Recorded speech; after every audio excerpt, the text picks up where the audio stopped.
Ustaz Felix, sebagai dai atau ustadz yang banyak berinteraksi ya dengan kalangan remaja, bahkan saya lihat luar biasa concern di kalangan remaja itu sejak lama ya sudah dibangun oleh Ustadz Felix.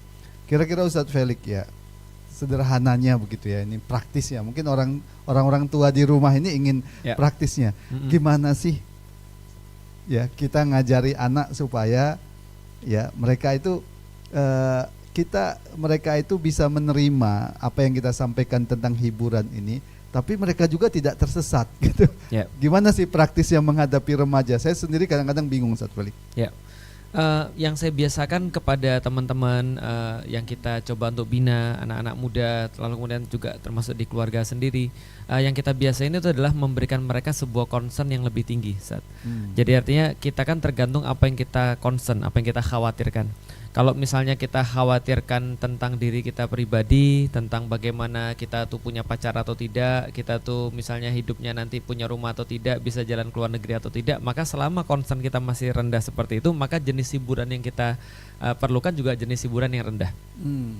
Kalau misalnya concern kita misalnya pada work and life balance, concern kita pada kemudian bagaimana hidup ini bisa lebih bagus, bisa punya aspek-aspek spiritual, aspek-aspek mental emosional lebih bagus, maka orang-orang perlu untuk pergi misalnya healing, pergi ke luar negeri dan segala macam. Tapi kalau misalnya concernnya lebih ditinggiin, maka aspek-aspek hiburan juga akan dimaknai secara berbeda dan orang akan cari hiburan dengan cara yang berbeda pula. Maka ketika ditanya pada seorang muslim yang dia sudah mulai punya concern yang berbeda, misalnya taruhlah yang paling sederhana seperti orang tua yang sudah misalnya dia sudah sadar betul bahwa dia akan wafat misalnya, atau dia bisa jadi dijemput Allah sewaktu-waktu, maka pergi umroh itu adalah sebuah hiburan, adalah sebuah hal yang membuat dia makin healingnya dia lah, kira-kira gitu. Nah pertanyaannya bagaimana agar anak-anak ini ketika mereka itu masih muda tapi concernnya itu sudah concern yang tinggi. Nah makanya kalau seandainya kita sudah bisa menanamkan seperti itu, maka insya Allah apapun yang mereka lakukan, pilihan-pilihan yang mereka buat itu akan pilihan-pilihan yang bagus. Maka saya sangat sepakat dengan Ustadz Ismail tadi, kita sekarang lagi berada di sebuah pilihan yang sangat sulit sekali. Kenapa sangat sulit?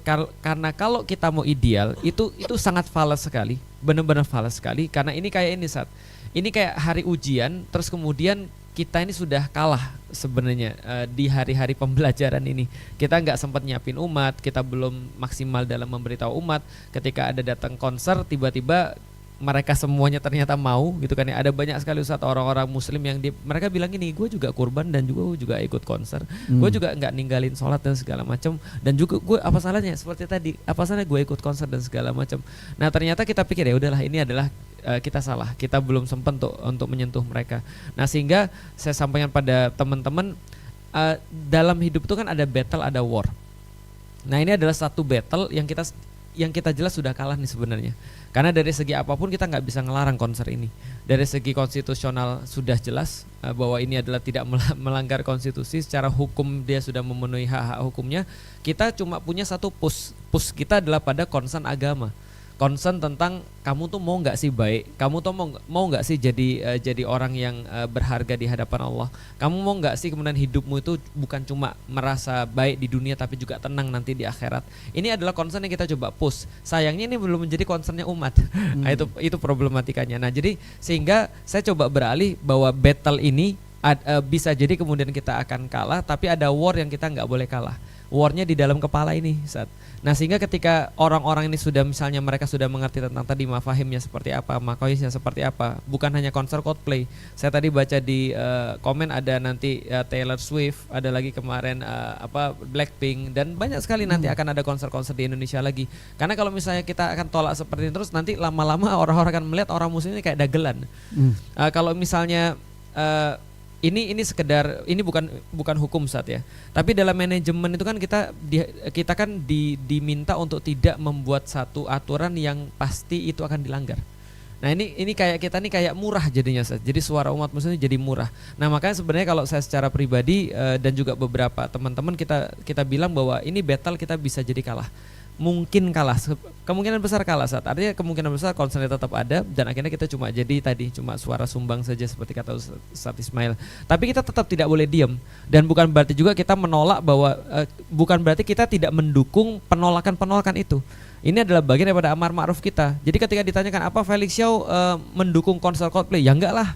Apakah Felix Xiao mendukung pihak-pihak yang menolak konser itu? Ya jelas. Kenapa? Karena ini adalah bagian yang walaupun tidak ada LGBT, walaupun tidak ada misalnya perkara-perkara yang berbahaya, ya ini tetap sesuatu yang bukan menjadi hiburan yang islami atau hiburan yang sesuai dengan syariat.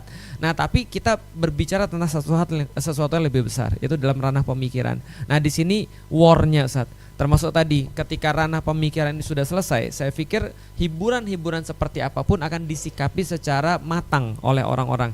Karena kalau kita berbicara tentang orang-orang barat, mereka menyikapi pembatasan hiburan dengan pembatasan fisik Ustaz.